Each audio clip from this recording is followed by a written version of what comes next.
ಸುಮಾರು 1100 ವರ್ಷಗಳಿಗೂ ಹೆಚ್ಚಿನ ಇತಿಹಾಸವಿರುವ ಬೆಂಗಳೂರಿನ ಆತ್ಮ ಇರುವುದು ಇಲ್ಲಿನ ಹಳೆಯ ಬಡಾವಣೆಗಳಲ್ಲಿ, ಪೇಟೆಗಳಲ್ಲಿ, ಪುರಾತನ ದೇವಸ್ಥಾನಗಳಲ್ಲಿ, ಅಲ್ಲಿನ ಪರಿಷೆ, ಜಾತ್ರೆ, ಊರ ಹಬ್ಬ, ಕರಗಗಳಂತಹ ಜನರ ಹಬ್ಬಗಳಲ್ಲಿ. ಇವು ಯಾವೂ ರಾಜಮನೆತನದವರ ಹಬ್ಬಗಳಲ್ಲ, ಜನಸಾಮಾನ್ಯರು ಸೇರಿ ಆಚರಿಸುತ್ತಿದ್ದ ಹಬ್ಬಗಳು. ಅಂತಹುದೇ ಒಂದು ಹಬ್ಬ.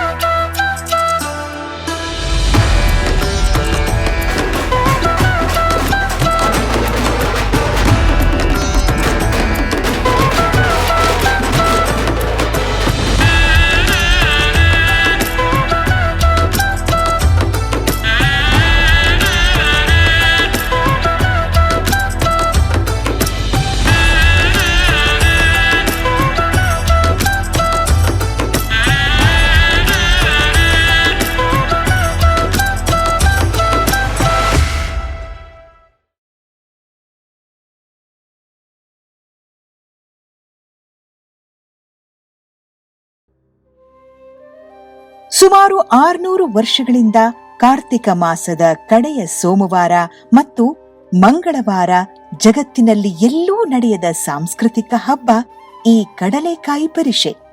ಇದು ನಡೆಯುವುದು ಬೆಂಗಳೂರಿನ ದೊಡ್ಡ ಬಸವಣ್ಣನ ದೇವಸ್ಥಾನದಲ್ಲಿ. ತಮ್ಮ ಬೆಳೆ ನಾಶವಾಗುವುದನ್ನು ತಡೆಯಲು ರೈತರು ದೇವರನ್ನು ಕೇಳಿಕೊಂಡು ದೇವರನ್ನೇ ತಮ್ಮ ಬೆಳೆಗೆ ಕಾವಲುಗಾರನನ್ನಾಗಿ ಮಾಡಿಕೊಂಡ ಕಥೆ ಇದು. ಈ ದೇವಸ್ಥಾನದ ಹಿನ್ನೆಲೆ ಈಗಿನ ಒಂದು ಕಡಲೆಕಾಯಿ ಪರಿಷೆ ಏನ್ ನಡ್ಕೊಂಡು ಬಂದಿದೆ ಅಂದ್ರೆ, ಆಗಿನ ಕಾಲದಲ್ಲಿ ರೈತರು ಇಲ್ಲಿ ಹೆಚ್ಚಾಗಿ ರೈತರು ವಾಸವಾಗಿ ಕಡಲೆಕಾಯಿ ಬೆಳೆಯನ್ನ ಬೆಳೀತಾ ಇದ್ರು.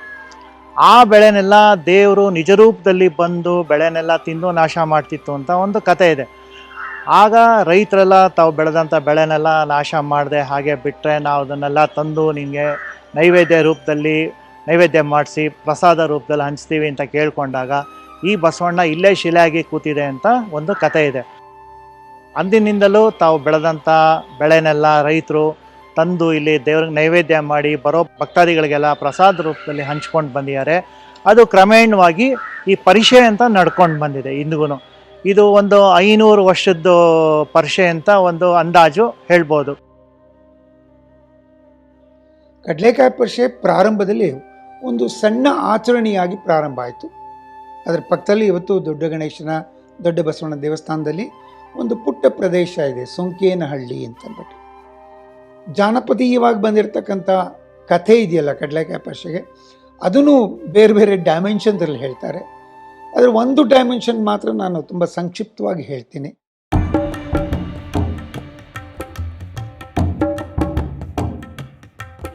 ಸೊಂಕೇನಹಳ್ಳಿಯ ರೈತರು ಮುಖ್ಯವಾಗಿ ಇಲ್ಲಿಯ ನೆಲದಲ್ಲಿ ಕಡಲೆಕಾಯಿನ ಬೆಳೆಸ್ತಾ ಇದ್ರು. ಒಂದು ಎತ್ತು ರಾತ್ರಿಯ ವೇಳೆ ಬಂದು ಎಲ್ಲ ಬೆಳೆಯನ್ನು ತಿಂದು ಹಾಕ್ಬಿಡ್ತಾ ಇತ್ತು. ಒಂದ್ಸಲಿ ಹಾಗೆ ಎತ್ತು ಬಂದು ತಿಂತಾ ಇದ್ದಾಗ ಒಂದು ದೊಡ್ಡ ದೊಣ್ಣೆಯನ್ನು ತಗೊಂಡು ಅದಕ್ಕೆ ಹೊಡಿತಾರೆ. ಹೊಡೆದ ತಕ್ಷಣ ಅದು ಅಲ್ಲೇ ಕೂತ್ಕೊಂಡು ಬಿಡುತ್ತೆ. ಇವರಿಗೆ ಬಹಳ ಗಾಬರಿ ಆಗುತ್ತೆ, ಹೊಟ್ಟೋಗ್ತಾರೆ ವಾಪಸ್ಸು. ಮಾರನೇ ದಿವಸ ಬೆಳಗ್ಗೆ ಬಂದು ನೋಡಿದ್ರೆ ಅಲ್ಲಿ ಎತ್ತು ಕಲ್ಲಾಗಿ ಮಾರ್ಪಾಟಾಗಿರುತ್ತೆ. ಸಹಜವಾಗಿ ಒಂದು ಧಾರ್ಮಿಕ ಮನೋಭಾವದ ಈ ರೈತರಿಗೆ ಭಯ ಹುಟ್ಟುತ್ತೆ. ಹೆದರಿಕೆಯಿಂದ ಪೂಜೆ ಮಾಡೋಕ್ಕೆ ಶುರು ಮಾಡ್ತಾರೆ.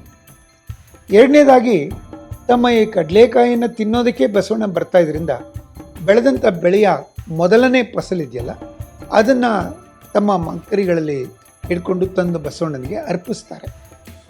ಅರ್ಪಿಸಿ ಹೊರಗಡೆ ತಂದು ಬಂದಂಥ ಜನಗಳಿಗೆ ಆಗಿನ ಕಾಲದಲ್ಲೆಲ್ಲ ಕೊಡ್ತಾ ಇದ್ರು. ಮತ್ತು ಕೆಲವರು ಯಾರು ಕೊಂಡ್ಕೋಬೇಕು ಅಂದ್ರೆ ಕೊಂಡ್ಕೊಳ್ಳೋರು. ಹೀಗೆ ಅತ್ಯಂತ ಸಣ್ಣ ಪ್ರಮಾಣದಲ್ಲಿ ಪ್ರಾರಂಭವಾದಂಥ ಒಂದು ಪದ್ಧತಿ ಇದು.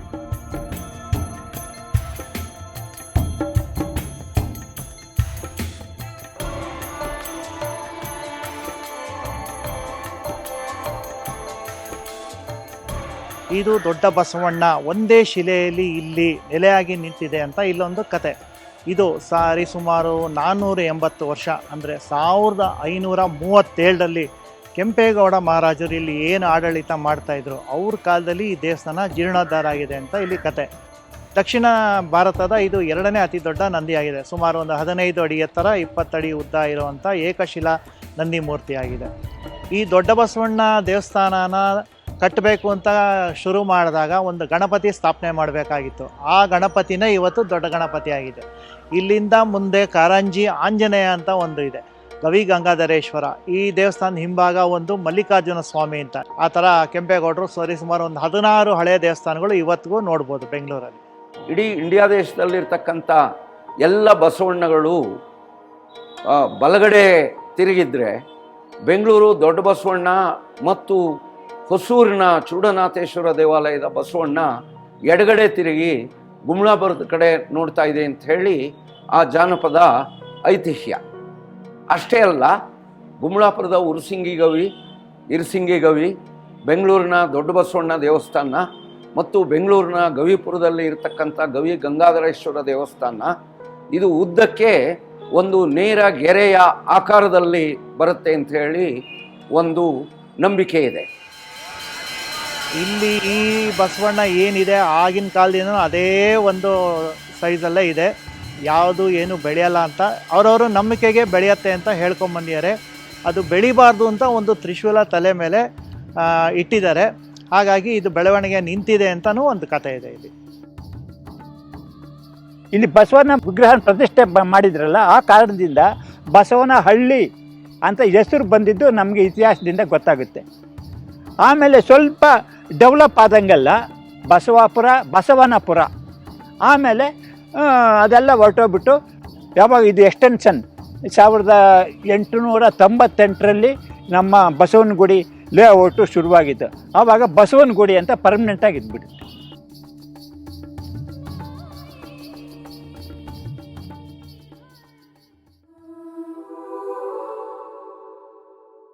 ಈ ದೇವಸ್ಥಾನದ ಹಿಂದೆ ಬಸವಣ್ಣನ ಕಾರಂಜಿ ಅಂತ ಒಂದು ಕೆರೆ ಇತ್ತು. ಅದನ್ನು ಮುಚ್ಚಿ ಒಂದು 40 ವರ್ಷ ಆಗಿದೆ. ಇಲ್ಲಿ ದೇವಸ್ಥಾನಕ್ಕೆ ಬಂದವರು ಎಲ್ಲ ಕಡೆ ಮೊದಲು ನದಿಗೆ ಹೋಗ್ಬಿಟ್ಟು ಸ್ನಾನ ಮಾಡಿ ಆಮೇಲೆ ಹೋಗ್ತಾರೆ. ಆ ತರಹ ಇಲ್ಲಿ ಸ್ನಾನ ಮಾಡಿಕೊಂಡು ಮಡಿ ಬಟ್ಟೆ ಉಟ್ಕೊಂಡು ಆಮೇಲೆ ದೇವಸ್ಥಾನಕ್ಕೆ ಪೂಜೆಗೆ ಹೋಗ್ತಾ ಇದ್ರು ಅಂತ ಅನಿಸುತ್ತೆ. ಯಾಕೆಂದರೆ ಬಾಗಿಲಿದೆಯಲ್ಲ, ಬಾಗಿಲೇನಕ್ಕೆ ಬಂತು? ಇದು ಒರಿಜಿನಲ್ ಬಾಗಿಲು. ಈ ದೇವರು ಒಂದು ಕೈಲಾಸದಿಂದ ಬಂದು ಏನು ಇಲ್ಲಿ ಕೂತ್ಕೊಂಡು ವಿಗ್ರಹ ಆಗಿದೆ, ನಂದಿ ವಿಗ್ರಹ ಒಂದೇ ಶಿಲೆಯಲ್ಲಿ ಏನಾಗಿದೆ, ಬಲಪಾದದಲ್ಲಿ ಒಂದು ವೀಣೆ ನುಡಿಸ್ತಾ ಇರೋದು ಒಂದು ನೋಡ್ಬೋದು. ಆ ವೀಣೆ ಇವತ್ತು ಒಂದು ಕಮಲದ ಹೂ ಮೇಲಿದೆ. ಆ ಕಮಲದ ಹೂವು ಕೆಳಗಡೆ ಒಂದು ಗುಪ್ತಗಾಮಿನಿಯಾಗಿ ವೃಷಭಾವತಿ ನದಿ ಒಂದು ಹುಟ್ಟಿ ಹರಿಯುತ್ತಂತೆ. ಚಿಲುಮೆ ಈಗಲೂ ಹುಟ್ಟುತ್ತೆ, ಈಗಲೂ ನೀರಿದೆ. I can give you evidence for that. ಅದು ಅಲ್ಲಿ ಹೋಗಿ ಅಲ್ಲಿಂದ ಅಂಡರ್ಗ್ರೌಂಡ್ ವಾಟರ್ ಆಗಿ ಉತ್ತರಹಳ್ಳಿ ಕಡೆಗೆ ನಡೀತಾ ಇತ್ತು. ಉತ್ತರಹಳ್ಳಿ ಕಡೆಗೆ ಅಂದರೆ ಹೀಗೆ ಸ್ಲೋಪ್ ಇದೆ ನೋಡಿ, ಅಲ್ಲೋಗಿ ದತ್ತಾತ್ರೇಯನ ದೇವಸ್ಥಾನ ಇತ್ತು, ಅದ್ರ ಸುತ್ತಲೂ ಹರಿತಾ ಇತ್ತು. ಇವಾಗಲೂ ಆ ಮೋರಿ ಇದೆ. ಅಲ್ಲೋಗಿ ನಿಮಗೆ ಗಾಳಿ ಆಂಜನೇಯ ದೇವಸ್ಥಾನದ ಹತ್ರ ಹೋಗ್ತಾ ಇತ್ತು. ಇದು ಒಂದು ಪಾರ್ಟ್. ಅಲ್ಲಿ ಒಂದು ಶಾಸನ ಇದೆ. ಆ ಶಾಸನದಲ್ಲಿ ಏನಿದೆ ಅಂದರೆ, ಈ ವೃಷಭಾವತಿ ನದಿ ಬಸವೇಶ್ವರನ ಪಾದದಲ್ಲಿ ಹುಟ್ಟಿ ಪಶ್ಚಿಮ ದಿಕ್ಕಿಗೆ ಹರಿಯುತ್ತೆ. ಅದನ್ನು ಎಲ್ಲರೂ ನೋಡ್ಬೋದು. ಇನ್ನೊಂದು ಶಾಸನ, ಎಲ್ಲಿ ಗಣಪತಿ ದೇವಸ್ಥಾನದಿಂದ ನಾವು ಹತ್ತಿತಿರಲ್ಲ ಮೆಟ್ಲು, ಅಲ್ಲಿ ಬಲಭಾಗದಲ್ಲಿ ಇನ್ನೂ ಒಂದು ಶಾಸನ ಇದೆ. ಆ ಶಾಸನ ಏನಪ್ಪ, ಅದೇ ಶಾಸನ ರಿಪೀಟ್ ಆಗುತ್ತೆ. ಇಲ್ಲಿ ಸ್ವಲ್ಪ ವ್ಯತ್ಯಾಸ ಇದೆ. ಇಲ್ಲಿಂದ ಈ ನದಿ ಹರಿಯುತ್ತೆ, ಅಲ್ಲಿ ಬಸವನ ಪಾದದಲ್ಲಿ ಹುಟ್ಟುತ್ತೆ ನದಿ, ಇಲ್ಲಿಂದ ಪ್ರಾರಂಭ ಆಗುತ್ತೆ ಅಂದ್ಬಿಟ್ಟು ಇನ್ನೊಂದು ಶಾಸನ ಅಲ್ಲಿದೆ. ಇನ್ನೊಂದು ಸಲ ಏನಾಯಿತು ಅಂದರೆ, ದೊಡ್ಡ ಗಣೇಶನ ದೇವಸ್ಥಾನದಿಂದ ಕೆಳಗಡೆಗೆ ಬಂತು, ಹೀಗೆ ಬರುತ್ತೆ ನೋಡಿ. ಅದು ಅಲ್ಲಿ ಬಂದು ಗವಿಗಂಗಾಧರೇಶ್ವರ ದೇವಸ್ಥಾನದಲ್ಲಿ ಈವನ್ ಟುಡೇ ನೀವು ಔಟರ್ ಮೋಸ್ಟ್ ಗುಹೆ ಇದೆಯಲ್ಲ, ಬಂದು ಎಂಡಲ್ಲಿ ಬಂದರೆ ಒಂದು ಪುಟ್ಟ ರಂಧ್ರ ಇದೆ. ಮಳೆಗಾಲದಲ್ಲಿ ಅದು ನೀರು ಅಲ್ಲಿಂದ ಸ್ಪ್ರಿಂಗಾಗಿ ಹೋಗ್ತಾ ಇರುತ್ತೆ. ಅಲ್ಲಿಂದ ಹೋಗಿ ಮಗ್ಜಿ ದೋಂಡು ಸಹ ಚೌಲ್ಟ್ರಿ ಕಡೆಯಿಂದ ಹೋಗಿ ಕೆಂಪಾಂಬದ ಕೆರೆ ಅಂತ ಅಂದ್ಕೊಳ್ತಾ ಇತ್ತು.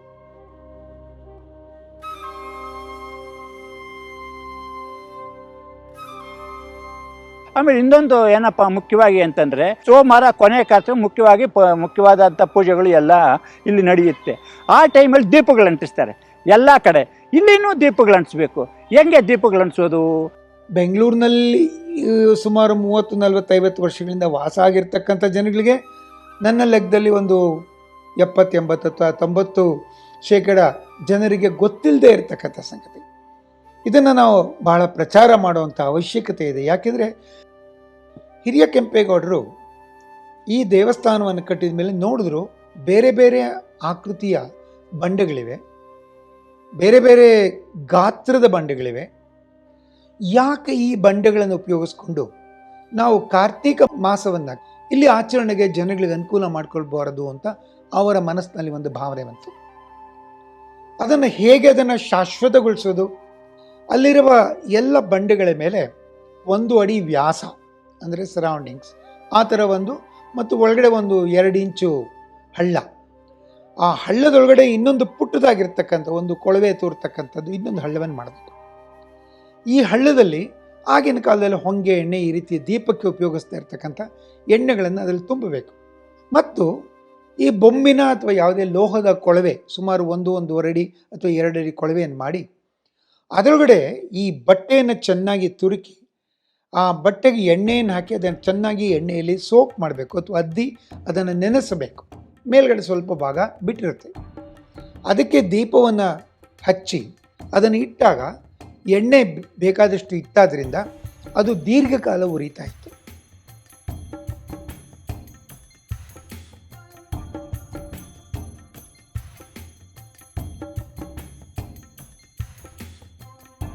ನೀವು ಇವತ್ತಿಗೂ ಬ್ಯೂಗಲ್ ರಾಕ್ ಪಾರ್ಕಲ್ಲಿ ಹೋದರೆ ನೀವು ದೊಡ್ಡ ಬಸವಣ್ಣನ ದೇವಸ್ಥಾನಕ್ಕೆ ಏನು ಮೆಟ್ಲೆತ್ಕೊಂಡು ಹೋಗ್ತಿರೋ ಆ ಪಕ್ಕದ ಬಂಡೆಗಳಲ್ಲೂ ನೀವು ಕುಳಿಗಳನ್ನು ಕಾಣ್ತೀರಾ. ಉದ್ಯಾನವನದ ಒಳಗಡೆ ಹೋದರೆ ನಿಮ್ಗೆ ಅನೇಕ ಬಂಡೆಗಳಲ್ಲಿ ಈ ರೀತಿಯ ಕುಳಿಗಳನ್ನು ನೀವು ಕಾಣಬಹುದು. They are not ordinary structures. ಉದ್ದೇಶದಿಂದ ರಚನೆಯಾಗಿರ್ತಕ್ಕಂಥ ಒಂದು ರಚನೆಗಳು, ಐತಿಹಾಸಿಕ ಮಹತ್ವವನ್ನು ಪಡೆದಂಥ ರಚನೆಗಳು. It has got great historical significance. ಈ ಬೇಡ್ರು ಅವ್ರದ್ದೇನಪ್ಪ ಅಂತ ಕೆಲಸ ಅಂದರೆ ದೀಪ ಅಂಟಿಸೋದೇ ಕೆಲಸ. ಗುರುಲಿಂಗ ಸೋಮನು ಗುರುಲಿಂಗ ಅಂತ ಒಂದು ಶಾಸನ ಇದೆ. ಆ ಶಾಸನ ನಾನೇ ಕಂಡಿಡಿದೆ. ಅಂದರೆ ಒಂದು 20 ವರ್ಷಕ್ಕೆ ಮುಂಚೆ ಇಲ್ಲಿ ತಿರುಗಾಡೋವಾಗ ಆವಾಗ ಆ ಶಾಸನ ಸಿಕ್ತು. ಆ ಶಾಸನ ಸಿಕ್ಕಿದ್ರಿಂದ ಸೋಮ ಅಂತ ಒಬ್ಬ ವ್ಯಕ್ತಿ ದೀಪಗಳನ್ನ ಅಂಟಿಸ್ತಾ ಇದ್ದ ಅಂತ ನಮಗೆ ಮಾಹಿತಿ ಒಂದು ಕರಾರುವಕ್ಕಾಗಿ ನಮಗೆ ಗೊತ್ತಾಯಿತು. ಈ ಬೇಡ್ರು ಈ ಅಂಟಿಸ್ತಾ ಇದ್ದಿದ್ದಕ್ಕೆ ಆ ಬೇಡ್ರೆಲ್ಲ ಸೇರಿ ಇಲ್ಲಿ ಪಕ್ಕದಲ್ಲೇ ಇಲ್ಲಿ ಬೇಡ್ರ ದೇವಸ್ಥಾನ ಕಟ್ಟಿದ್ದಾರೆ.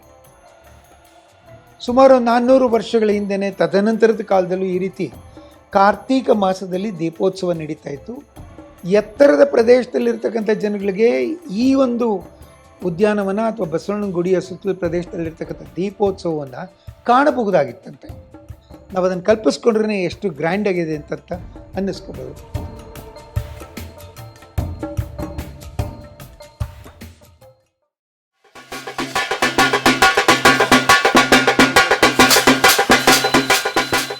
ಈ ಕಡಲೆಕಾಯಿ ಪರಿಷೆಯಲ್ಲಿ ನಂದಿ ಧ್ವಜ ಕುಣಿತ ಬಹಳ ಪ್ರಧಾನವಾದ ಆಕರ್ಷಣೆ ಮಾತ್ರ ಅಲ್ಲ, ಅದು ಇಲ್ಲದೇ ಕಡಲೆಕಾಯಿ ಪರಿಷೆ ನಡೆಯೋದೇ ಇಲ್ಲದೂ ಕೂಡ. ಯಾಕಂದರೆ ಈ ನಂದಿ ಕೋಲ್ ಕುಣಿತ ಅನ್ನುವಂಥದ್ದು ಅಥವಾ ನಂದಿ ಧ್ವಜ ಕುಣಿತ ಅನ್ನುವಂಥದ್ದು ಅಥವಾ ಬಿರ್ಡೆ ಕೋಲ್ ಕುಣಿತ ಅಂತ ಕರೆಯುವಂಥದ್ದು ನಮ್ಮ ಜಾನಪದ ಮೂಲದಿಂದ ಬಂದಿರುವಂಥದ್ದು. ನಂದಿ ಕೋಲು ಅಂತಂದರೆ ಇದರ ಮೂಲ ಪ್ರಾರಂಭವಾಗಿದ್ದು ದಕ್ಷ ಬ್ರಹ್ಮ ಯಾಗ ಮಾಡ್ತಾ ಇರುವಂಥ ಸಂದರ್ಭದಲ್ಲಿ ಶಿವನನ್ನು ಕರೆಯೋದಿಲ್ಲ, ಆಹ್ವಾನ ಇರೋದೇ ಇಲ್ಲ.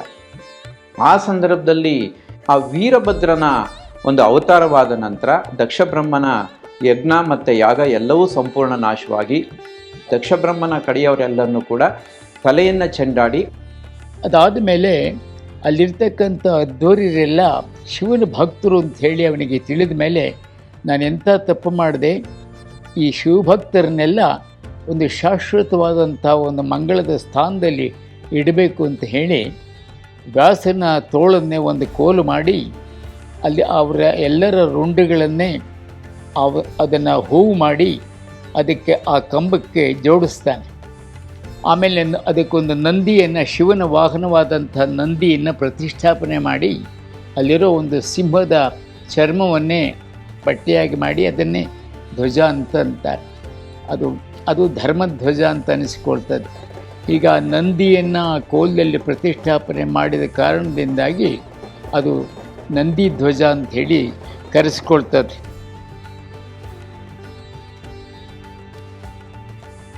ನಂದಿ ಕೋಲು ಮೆರವಣಿಗೆ ಶುರುವಾಗುವುದು ಅರಳೇಪೇಟೆಯ ಬಸವೇಶ್ವರನ ದೇವಸ್ಥಾನದಿಂದ.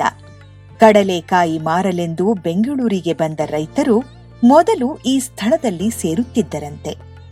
ತಮ್ಮ ಎತ್ತುಗಳು ಕಡಲೆ ಬೆಳೆಯನ್ನು ಇಲ್ಲಿ ಒಟ್ಟು ಸೇರಿಸುತ್ತಿದ್ದ ಅವರ ನಂಬಿಕೆ ಶಿವನ ವಾಹನ ನಂದಿ ತಮ್ಮನ್ನು ಕಾಪಾಡುತ್ತಾನೆ ಎನ್ನುವುದು.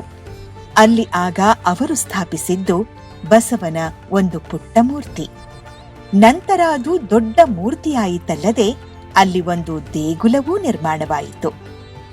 ಇಲ್ಲಿಂದ ದೊಡ್ಡ ಬಸವನ ದೇವಸ್ಥಾನದವರೆಗೂ ತಾವು ಬೆಳೆದ ಕಡಲೆಕಾಯಿಯನ್ನು ತೆಗೆದುಕೊಂಡು ಹೋಗುವಾಗ ಆ ರೈತರು ಪ್ರಾರಂಭಿಸಿದ ಸಂಭ್ರಮದ ಆಚರಣೆಯೇ ನಂದಿಕೋಲು.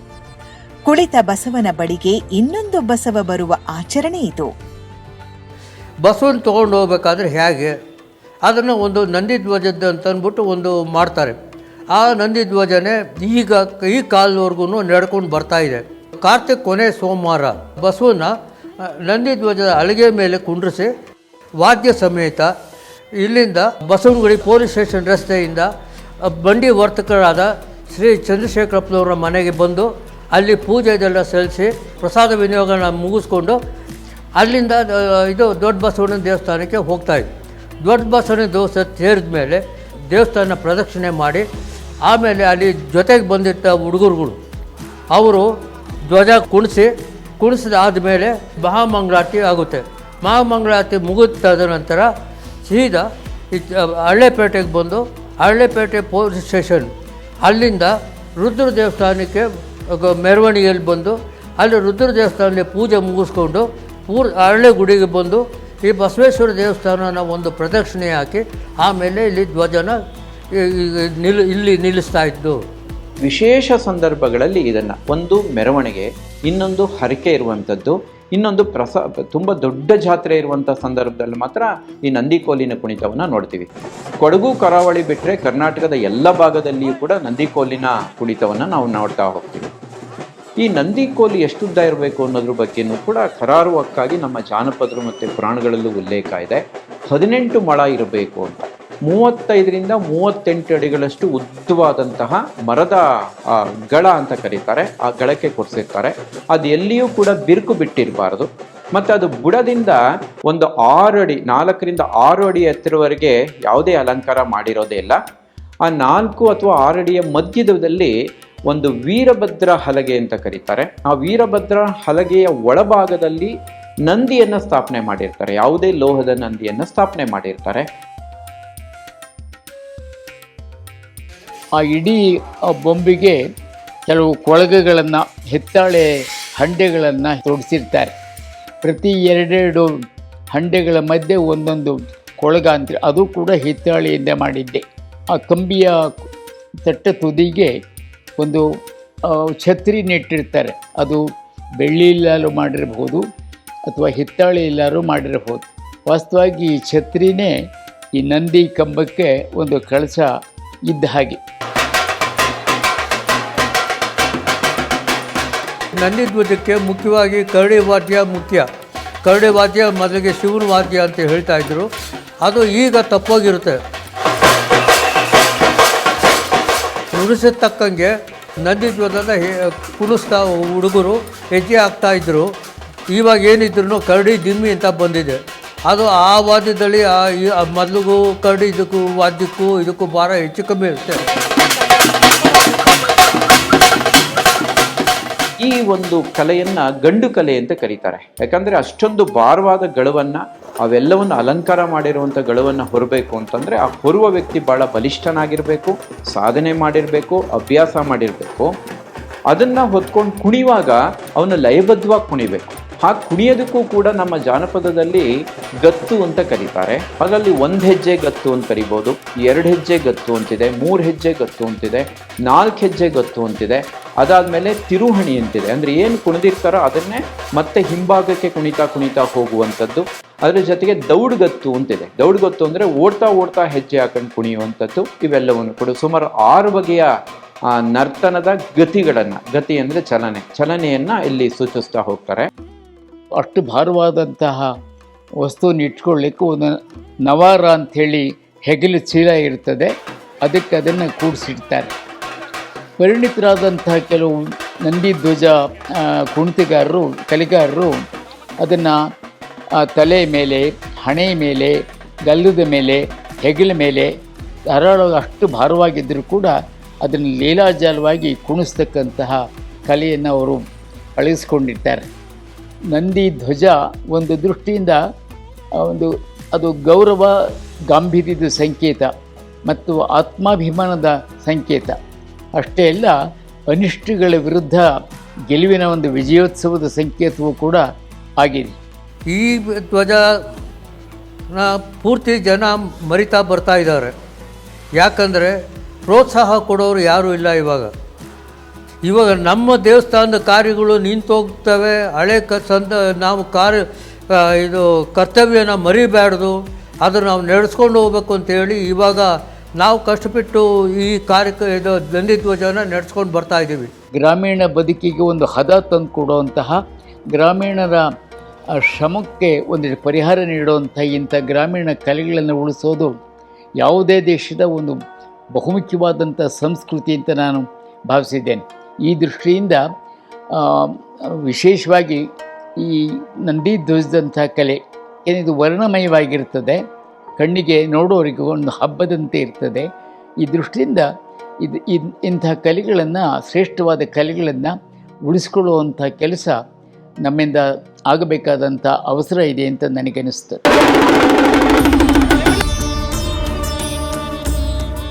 ಇದು ಬೆಂಗಳೂರು ಜಾತ್ರೆ ಅನ್ನೋದಕ್ಕಿಂತ ಬಸವನಗುಡಿ ಜಾತ್ರೆ ಅಂತ ಕರೆಯೋದು ಹೆಚ್ಚು ಸೂಕ್ತ. ಹಾಗಾಗಿ ಬೆಂಗಳೂರಿನಿಂದ ಹೊರತಾದಂತಹ ಒಂದು ಸಂಪ್ರದಾಯವನ್ನು ನಾವು ಉಳಿಸ್ಕೊಂಡು ಬಂದಿದ್ದೀವಿ. ನಮಗೇನು ಅನಿಸುತ್ತೆ ಅಂತಂದರೆ, ಕಡಲೆಕಾಯಿ ಪರಿಷೆ ಇವಾಗ ಬರೀ ಜನಗಳು ಸೇರ್ಕೊಂಡಿದ್ದಾರೆ. ಜನಗಳಿಗಿಂತ ಜಾಸ್ತಿ ಆವಾಗ ಗೋವುಗಳು ಸೇರ್ತಾ ಇತ್ತು ಅಂತ ಕಾಣುತ್ತೆ. ಅಂತೂ ಇದು ಒಂಥರ ಹಳ್ಳಿ ಜಾತ್ರೆನೆಲ್ಲ ಪಟ್ಟಣ ಜಾತ್ರೆನಲ್ಲ, ಆ ತಿರಿ ನಾವು ಕಾಣ್ತಾ ಇದ್ದೀರಿ. ಬಹುಶಃ ನಮ್ಮ ದೇಶದಲ್ಲೇ ಅಷ್ಟೇ ಅಲ್ಲ, ವಿದೇಶಗಳಲ್ಲೂ ನಾನು ನೋಡಿದ್ದೀನಿ ಬೇಕಷ್ಟು ಟೊಮೆಟೊ ಪರಿಷೆ ನಡೆಯುತ್ತೆ, ಬೇರೆ ಬೇರೆ ರೀತಿಯ ಪರಿಷೆಗಳು ನಡೆಯುತ್ತೆ. ಬಹುಶಃ ಈ ಒಂದು ಡೈಮೆನ್ಷನ್ನು, ಈ ಒಂದು ಹಿನ್ನೆಲೆ, ಈ ಸೊಗಡು ನಮ್ಮ ಬೆಂಗಳೂರಿನ ಸೊಗಡು, ಇತಿಹಾಸ, ಪರಂಪರೆ, ಸಂಸ್ಕೃತಿ ಎಲ್ಲದರ ಪ್ರತೀಕವಾಗಿ ಕಡಲೆಕಾಯಿ ಪರಿಷೆ ಇದೆ.